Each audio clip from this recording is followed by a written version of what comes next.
It is time for our second session, Memory Technology for Humanity. This session delves into the synergy between memory technology and heritage studies, exploring how innovative technologies can preserve and promote cultural heritage. We will speak about the role of digital archives, AI, and neurotechnology in safeguarding historical narratives and artifacts. We will discuss how these technologies can enhance the study and the dissemination of cultural heritage, ensuring its accessibility for future generations. So let's start with the first question. Is this new wave of engagement of artificial intelligence and digital technology in culture and education a challenging development for the cultural heritage? I would like to have Miss Vanessa Menendez Montero to start. Wow, thank you. Actually, I have to make a disclaimer because, yeah, I'm a lawyer, and my knowledge about the development of AI and digital technology in culture is quite limited. Nevertheless, from what I could reflect on this, I think we have a challenge in terms of authenticity. So how can we know that the information that we have from a digitalized monument, let's say, or a piece of artwork is true? And also what David said, like, how can we be sure that the narratives attached to that monument digitalized are not one-sided, but takes the viewpoint of multi actors, no, more than one actor. So here I think experts have to take like kind of Hippocratic oath, like doctors, whereby they promise that the creation and the use of data they are going to use for cultural heritage matters, it's fair and it's done in a scientific manner. So here I think overall it's a good development. We don't know the reach of AI, the consequences of it. I think also in terms of the law, we are a bit behind all of the developments. We don't understand those developments, and I think we need to closely work with engineers, with data scientists, and so on and so forth, to fully understand and prevent those possible downsides or negative outcomes. Thank you very much, Vanessa. What do you think, Mr. David Cotterell, about that? Thanks, Olga. I think, there are obviously advantages, enormous advantages for students and for academics in study and access to vastly increased amounts of data and information. But I suppose if you look at the ethics that govern academic research, it is interesting when you're looking at AI. My understanding of AI is that it's drawing from published sources, collating information, and trying to synthesize to provide a narrative which appears to be common or supported by other sources, which is essentially the same role as most academic researchers, which are looking at published sources, evidence bases, trying to also do primary research, and then provide a subjective synthesis of that in order to support an argument which is developed. The difference is, if you're an academic, you need to publish all your sources. You need to acknowledge where it comes from. And you need to also kind of publish your own name. And that the first principle of historiography is that you read the biography of the historian before you read the history of Stalingrad. You want to know whether the historian has bias or whether they have a contextual background, which means that they're more able to understand some concepts than others, or whether they might possibly have informed their research through contradictory perspectives. The risk with AI is that there's an assumption it draws together all of the world's knowledge and provides a summative analysis. In reality, it can't possibly be representing all ideas equally, and it shouldn't be. And the algorithm for qualitative analysis is not necessarily published or comprehensible by the consumer. So for me, the real risk is not understanding the sources of information and the mathematics and the algorithm that's used to try and decide which arguments gain salience within a dominant thesis. Thank you very much, David. Shall we go on with Hara? Harako Q. Oh, thank you, Olga. So, of course, it is a wonderful monster, AI. I'm referring to AI, and it has all these extremely important, advantages. It enhances accessibility, disseminates cultural assets, and does that rapidly. It allows us for immersive and engaging educational experiences, and everyone knows about these things. The problem is not in the emerging technology per se. The problem is in the user anyways. And what Spiros said before, and I think all of the speakers emphasized in one or the other way, is the problem of responsibility, the problem of accountability, and the problem of morality. There are a lot of things. AI is a huge issue and a huge challenge for, especially for the philosophy department, for the philosophy, the field of philosophy, because of all these dangers and risks concerning data privacy, the digital divide, the potential loss of, more nuanced aspect of traditions in favor of a more standardized digital presentation. So the problem is the bias. We have to, that's the big question. I don't have to offer any solutions on this, but the problem is, the big question is, how can we fight the bias? And we definitely need to start from the designing of all these technologies. And it's impossible to imagine that we can have a machine that is totally bias-free, but we can mitigate, as much as possible, all these risks. Thank you. Thank you very much, Hara.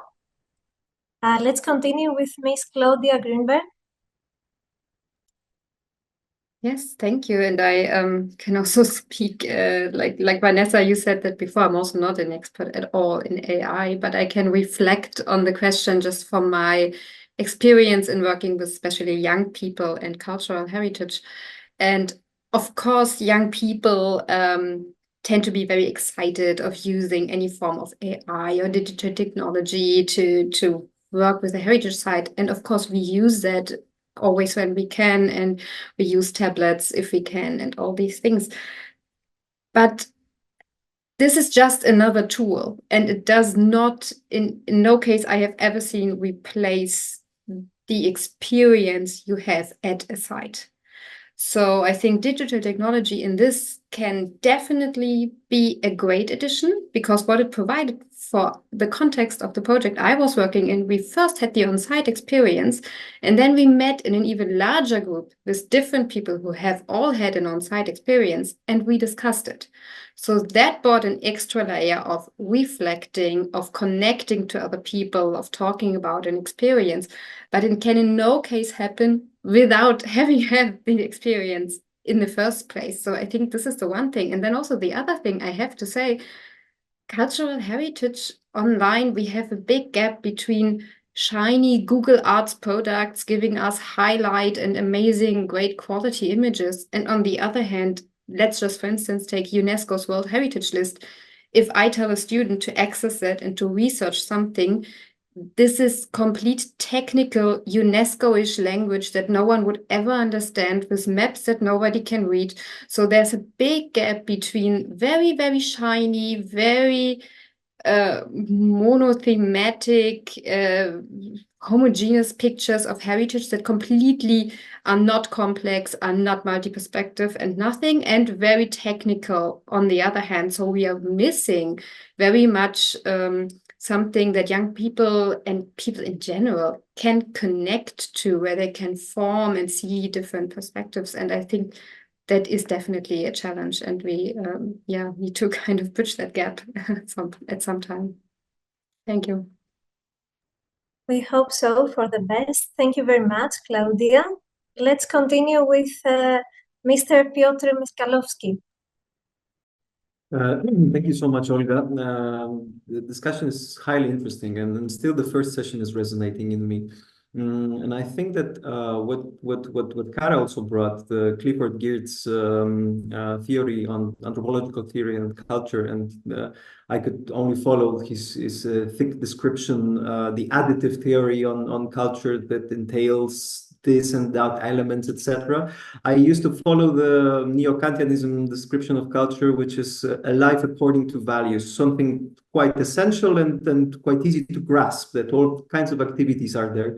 And then it led me to this experience of reading the diaries from the journey of Mark Twain. You remember, it was roughly 100 years ago, and he was satirically commenting on the Last Supper of Leonardo da Vinci. And he said that the original is not bringing any type of values. I have seen those copies that they are much better than the original. Of course, he was totally ironic.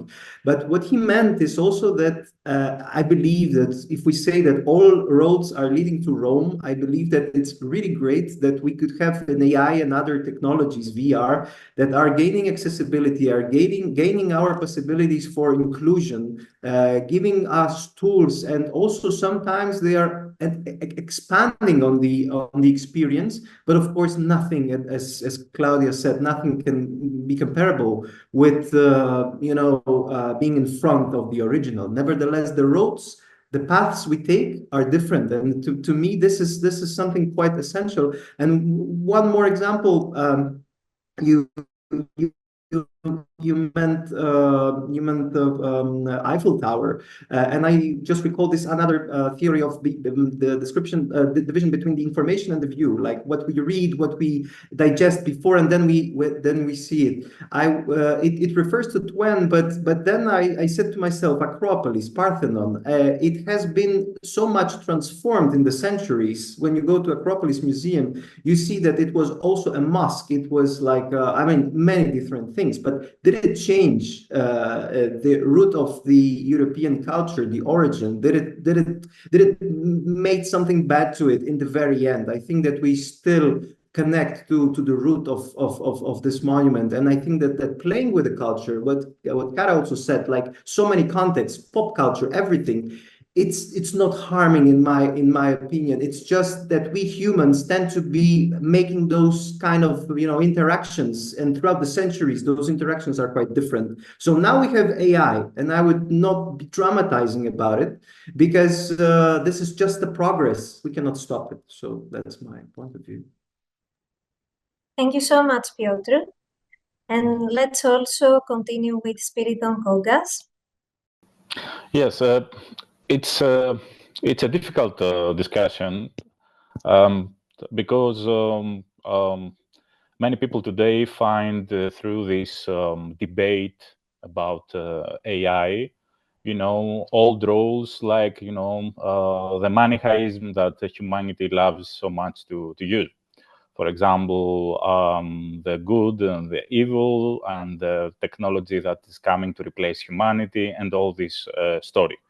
And personally, I am completely against all this mania that every time tries to find new ideas or people, just to burn them because science progress. The most important thing is why it's challenging. I believe that we have to stay on the positive potentials. For example, if we want to create projects on a global level that we are going to use artificial intelligence or metaverse, and create tools and platforms that will engage much more people and much more citizens, and from this point of view, to support the accessibility and an authentic inclusivity for education, for an educational approach of cultural heritage. One more thing could be using or inspiring from Hara's presentation, the imagination that artificial intelligence contributes to a new potentiality for the imagination in cultural heritage. For example, if I'm not wrong, in many museums already in France, in Germany maybe, In Great Britain, people can visit, certain rooms, and just through avatars of artificial intelligence, young people have the opportunity, for example, to listen personalities of the history to retell a new narrative for their life, Jeanne d'Arc, or Napoleon the Great, or Buddha. This, of course, maybe it sounds a little bit outside of reality, or just a hyperbolic approach. But I think that if we are staying to use this technological contribution of AI, especially for opening of a more democratic accessibility for the heritage education experience, it could be something that grounded all of us, and make the whole discussion more realistic. Thank you. Thank you very much, Spiridon. So we shall continue with the next question. Should the rapid growth of memory technology be internationally regulated to support humanities education rather than threaten its foundations? Let's have Mr. Piotr Michalowski. Thank you, Olga. Again, the question is very related to the first one, and especially the discussion that we just had. And personally, I do not believe in any type of regulations that could, oppose some rules, or just stop the progress to be, happening in front of our eyes. I was rereading a biography of Freddie Keppard. He was the cornet player, the jazz, one of the forefathers of jazz in early 20th century. And since I remembered it quite vaguely from my jazz education years, and he was one of the first to refuse being recorded by the Victor Talking Machine Company. They offered this to him in 1919, so let's say 150 years ago. Because he was fearful that the people would steal his stuff. A few years after, 1926, he finally did some recordings on vinyl, but he was recorded in the history as one who, when recording, he was also covering his hands because he didn't want anybody to be seeing how he's playing. So I think that this sort of a fear that it's quite natural, and I think that it's happening to all the decades in humanity. But of course, when we turn back to history 100 years ago, seems to be like what the people were thinking at those times. And when they will, in 100 years time from now, listen to our discussions, some they will just, in my opinion, quite amusingly laugh, because they would say, yeah, you cannot change this. You cannot just stop it. I mean, this is part of the beliefs of the humanity. Curiosity, the essence of philosophy, is essentially accompanying us, and it will just be there. So I don't believe that any type of regulations are going to stop this sort of progress, and we just have to embrace it. I like the category of embracing, because embracing means something positive, but we have to embrace it like with awareness. So that's my reflection. Thank you. Thank you very much, Piotr. Shall we go on with Miss Vanessa Menendez-Montero? Yes, thank you. I felt somehow called because Piotr wants me to stop working as an international lawyer. But jokes apart, yeah, I take the opposite side. I think absolutely yes, we should regulate this, but not in a manner that stops the progress, but yes, in a manner that limits its consequences for our fundamental rights. I think it's challenging because, as I said before, how do we regulate something that we don't know, and we don't know how it works, and we don't know what consequences it will have? So it will take some time. Just in March, the European Parliament enacted or adopted this Artificial Intelligence Act. And now, for instance, we on the university, maybe Jana can relate, we don't have a protocol for people who use ChatGPT. but they use it, and it's been here for a long time.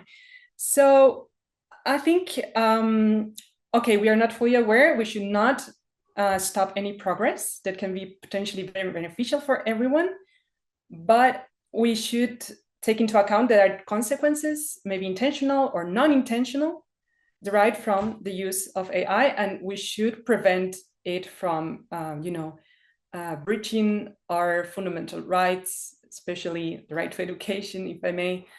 And I have, in order to kind of track the bias, it would be nice to pay attention to financing of these technologies. What is the source?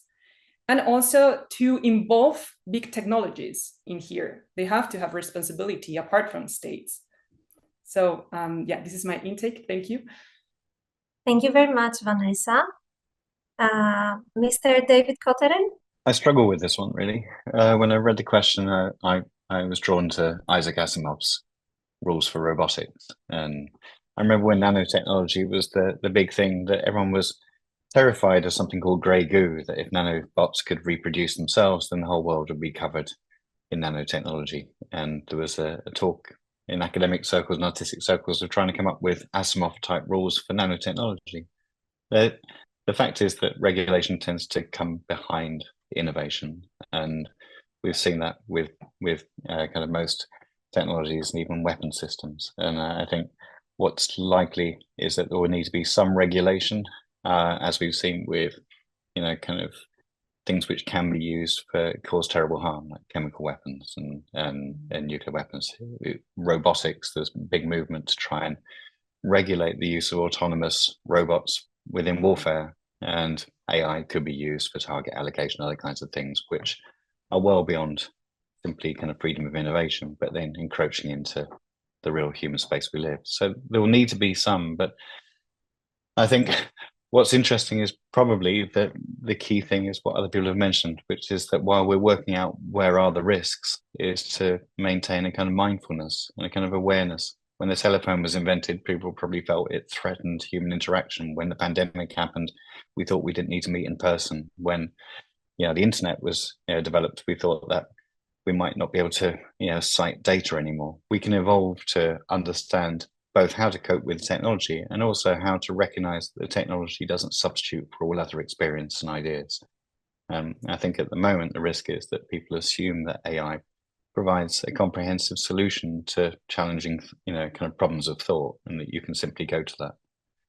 But as we begin to realize the limitations of what it can do, and potentially the agency for what we can do, which it will never be easily kind of replaced by algorithmic approximation, we'll work out where the boundaries are.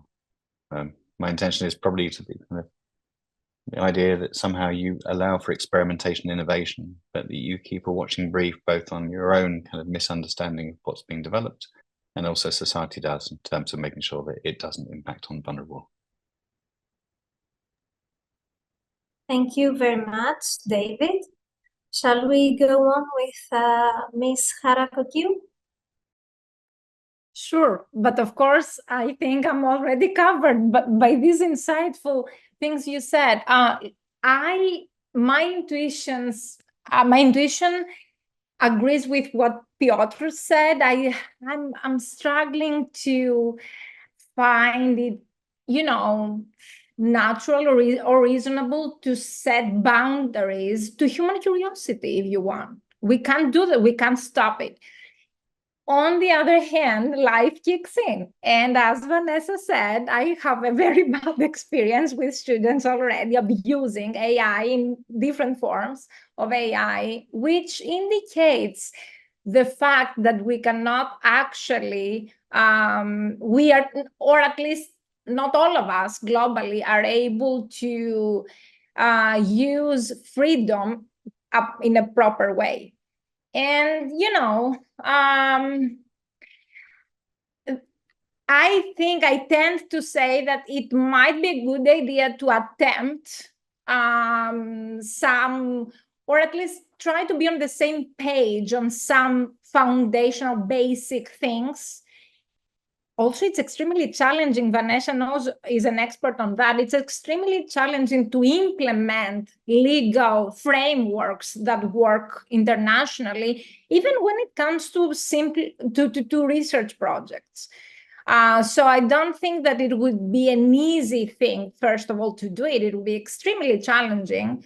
But I think it might be useful. Going back to Kant, Kant, he loved freedom, but he also loved the universal moral law. And for Kant, what is freedom? Freedom for Kant is not the ability to act as you want, to act otherwise, is the appreciation that we all have that, but we respect the universal moral law, and thus we don't actually act in a way that violates this law. So you see, it's a meta thought, a meta concept.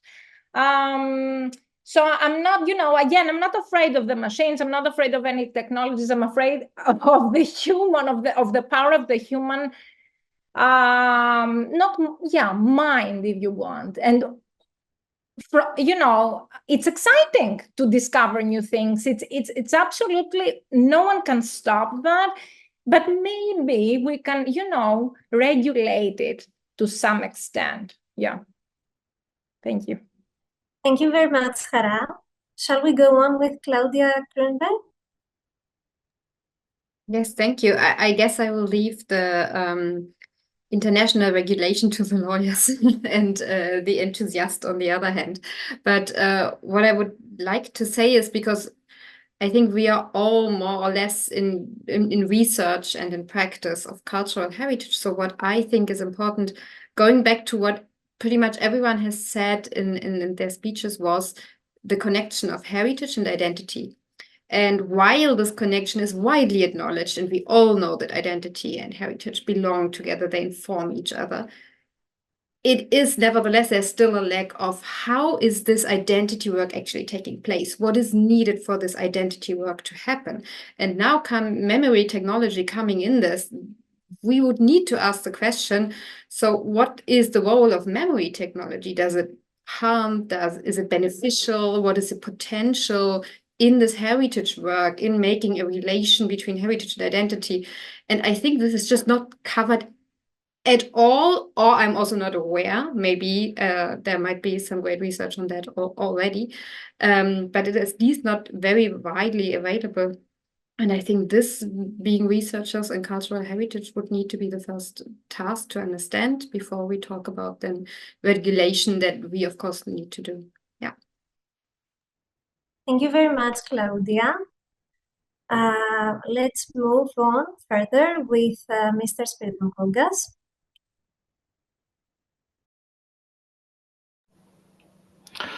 Yes, I think that the memory technology is not something new. In a manner of speaking, for example, all the religions were the first memory technology systems. And if you want to speak from a scientific point of view, all the religions of humanity approach all the questions of human existence outside of any kind of dividing, hatred, and conflict. But somehow, the political development of humanity used these memory technology systems, according to my opinion, and brought them on the table of the conflict, which is a very crucial issue for, for if you want to study the course of the human history. So today, from this point of view, we somehow should find a way to not live again this kind of memory technology, used as a tool for continuing new conflicts and a new kind of hatred. And this is, for me, the most challenging thing for the scientific, for the world and international scientific community, first of all, to broaden the whole discussion beyond the artificial intelligence about the use of the memory as something that should defend the humanity as a value. So this is the whole point, the whole essence for me. From this point of view, if we need regulations and who is going to bring or make these regulations, why not, is an open discussion. But the experience taught us that if the regulations coming from the states or from alliance of states that wanted again to convince humanity that the one narrative of civilization against the other narrative of civilization is better my narrative from your narrative, yes, of course, we don't need regulations from this kind of agencies. So from a citizen's point of view and citizenship and global citizenship, we need to not feel afraid to open the whole discussion about the regulation, about the agenda, about the memory technology, about everything that we should do in order to redefine what human rights means today in the 21st century.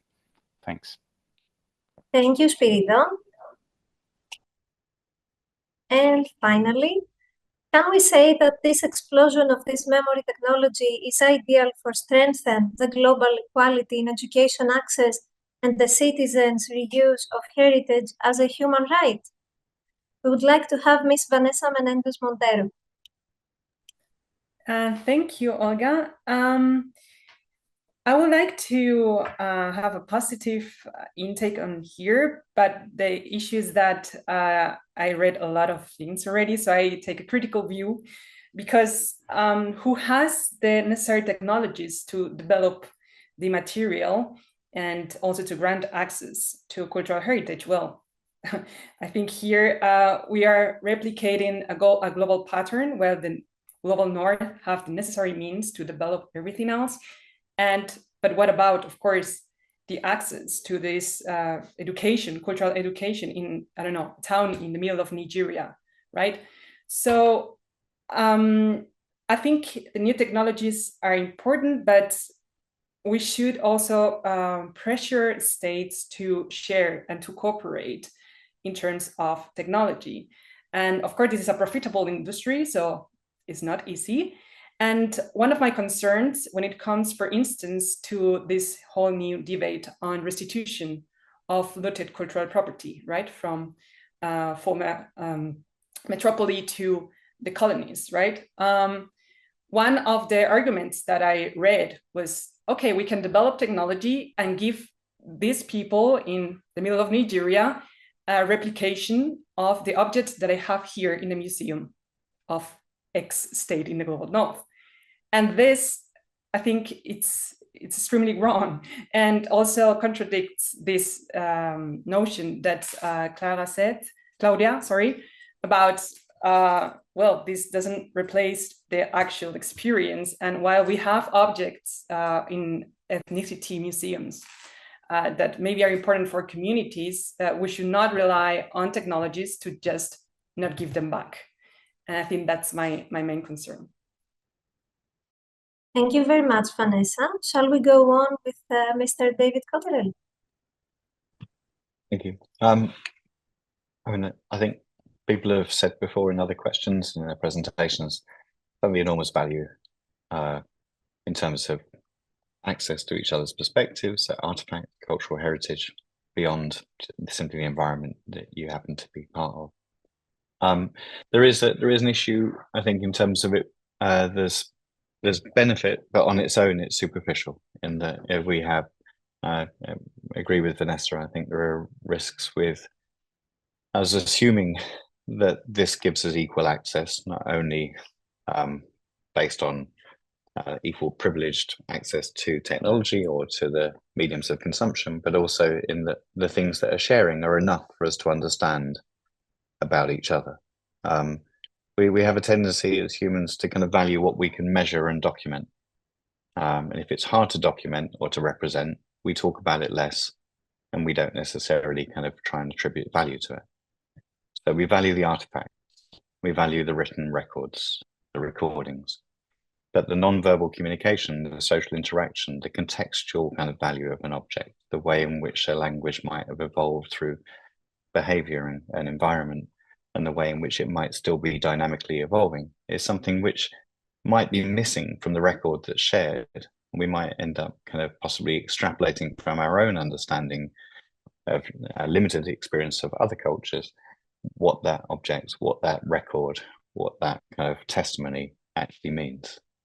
So the danger, I say, is that while this provides enormous opportunity for us to see how artifacts and cultural kind of behaviors challenge and contradict our own assumption of universal kind of shared experience, the real risk is that it might allow us to relax our desire to really develop proper understanding.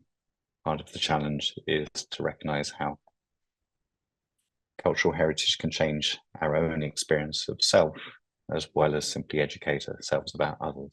And that's something which is hard to do through digital facsimile.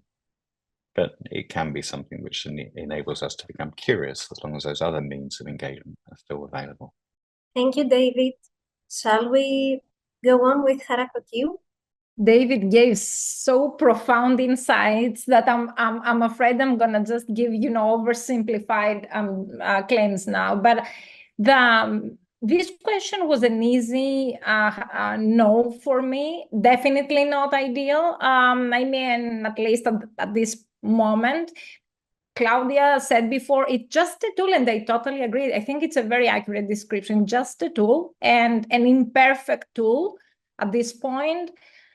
But a good tool, it's a good starting point, and it has potential, a great potential, but there are a lot of ifs.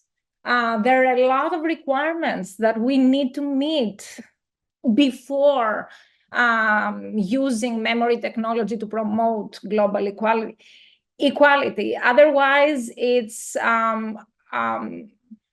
will fail.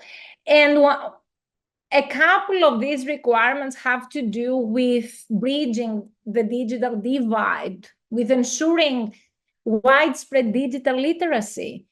From my experience at the university, most professors don't even know what ChatGPT is, and it's one of the simplest, tools that AI offers. They don't even know how to use it, how to address, issues coming from it. So we're talking about the university now, not about, a household or something that, I mean that we definitely need to secure that people know about these things, the dimensions, the possibilities, they know how to use them. Plus, these most important things that David mentioned, there is this concern. I'm not saying that, we can address it to how can we maintain cultural sensitivity? How can we, and of course, all the legal aspects, how can we, and moral aspects, can we respect ownership rights? And, secure, to some extent at least, sustainable regulation. All these ifs, if we can meet all these ifs, I think it's a very good tool. I will use Claudia's, description here, and we can, definitely, we can move on to magnificent possibilities in the future. Sure, of course. Thank you. Thank you, Hara. Let's move on with Ms. Claudia Grunberg. Yeah, thank you. What a difficult question, I have to say. I mean, the reuse of heritage as a human right in itself is a difficult question, let alone the digital perspective in it. What I think is reusing heritage from a human rights perspective, also bringing that in, we have so many different heritage communities around the world that have a very different perspective on what using the heritage means and how human rights are connected there. So if you have indigenous people, they will deal with the heritage very different from local communities in more the northern part of the globe. And I hope that digital technology could potentially provide access that is not right there now everywhere. So that is just assuming and hoping that this could help. But what I would also like to do is just as food for thought to turn this whole thing around a bit and say, heritage is a human right, yes, but what we also need is a human rights-based approach on heritage education. And this very often gets a bit lost. I feel what I mean is that very often when we go on in heritage education, we have a very fixed idea on what we want students to learn. We want them to know that the Cologne Cathedral is the most amazing monument because that in its high and you can perceive it from there, and it took such 100 years, centuries to build it and all the things. What we don't consider is that teaching heritage is a pedagogical situation, and that there is the other on the other side, the learner, the young girl on the Eiffel Tower who wants everything else but learning about Mr. Eiffel and his life right now because she has a complete different mindset. What I mean is we create pedagogical situations without much reflecting on what is education, how are human rights in education, that we don't overwhelm everyone, but we really think about who's next to us, who are we talking to, and what are their needs. And I think that is really, so just switching it around. And yeah, I would just like to give that a bit more thought in future. Thank you. Thank you very much, Claudia. Let's move on further with Mr. Piotr Michalowski. Thank you, Olga, and thank you all for the great insights and great points to this discussion, and to a very not easy question. Well, from the triad of the questions, I think that this one could easily fall into some isms, as said, or some misleading discussions. And I would say, like a statement, that the culture and the cultural heritage, it's about experiencing. And I would say that this differs it from another elements like skills development, etc. All types of discussions that I am having daily with colleagues, that they are willing to put up front the VR, the metaverse tools that will enable some underprivileged regions to be, having the educational opportunities, or places with disasters happening, having, I don't know, a very short-term training courses certified on people that we don't need to travel there. We just use the headset, and some very profound training course. But at the same time, in my opinion, really the cultural heritage, it's something different. It has a different material. I'm all the time having also those discussions from here and there about people who are abusing the mobile phones at the, I don't know, a concert, and that they are saving for later the experience. It's quite astonishing and quite surprising. And of course, they want to share it with the others. This is the need, most probably, but also to keep those, I don't know, emotions for later on. But I mean, the most important is here and now, in my opinion, and something that cannot be replaced is really this togetherness brought by, people sitting in the circle, and they can share, exchange, and some kind of a synergies and values are just emerging. So I think that what also we said at the previous question, that we tend to be believing that the technology will be used in a good way, has on the opposite side this, if I may quote the pop culture, the appetite for destruction, if I may say, that the humanity tends to over abuse something that was already invented, and then let's go further on, let's cross another border, let's go beyond. So I think that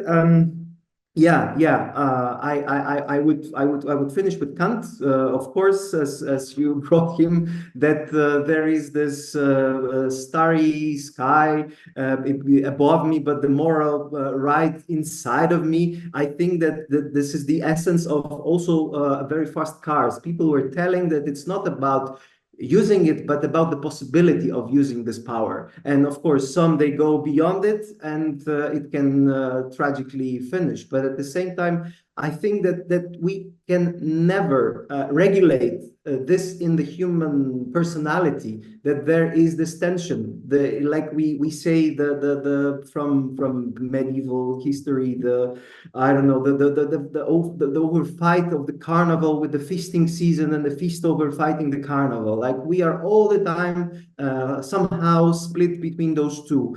And we'll never, in my opinion, conquer it, but this is how life is all about. I mean, this is how we are also formed. Yeah, I just believe that we'll be finding another and refining and rethinking new modes in 100, 200, 300 years from now. And it's great to be talking today with you. It's like Anno Domini 2024, and we have this possibility to capture the moment, but at the same time, ahead of us, great worlds are, so yeah, that's my point. Thanks. Thank you very much, Piotr. And let's finally finish this wonderful discussion with Mr. Spiridon Kogas.